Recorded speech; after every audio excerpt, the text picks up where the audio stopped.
Mayor তথা প্রধান অতিথি উনি প্রদীপ প্রজ্বলনের মধ্য দিয়ে সূচনা করবেন ৩৬তম শিশু মেলার শুভ সূচনা। আমি ভলান্টিয়ারদের দৃষ্টি আকর্ষণ করে বলছি এবং আমি পরিশেষে আমি বলবো যে এই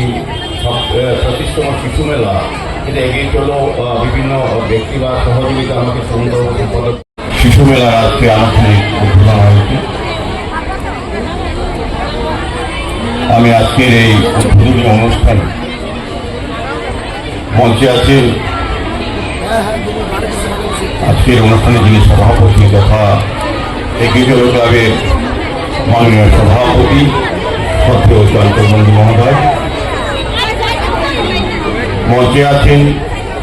বিশেষ অতিথি হিসেবে আগরতলা ক্লাব ফোরামের মাননীয় সভাপতি তথা বিশিষ্ট সাংবাদিক, রাজ্যের বিশিষ্ট আইনজীবী, বিশিষ্ট সমাজসেবী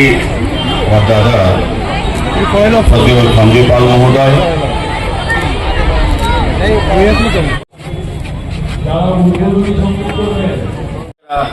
নতুন প্রজন্ম যারা আগামী দিনে যারা ভবিষ্যৎ এই শিশুদেরকে সুন্দরভাবে তৈরি করার ক্ষেত্রে তাদের এই প্ল্যাটফর্ম আরও শক্তিশালী সমৃদ্ধ করবে এই বিশ্বাস থেকে সকলকে আবার অনেক অনেক শুভেচ্ছা ধন্যবাদ জেনে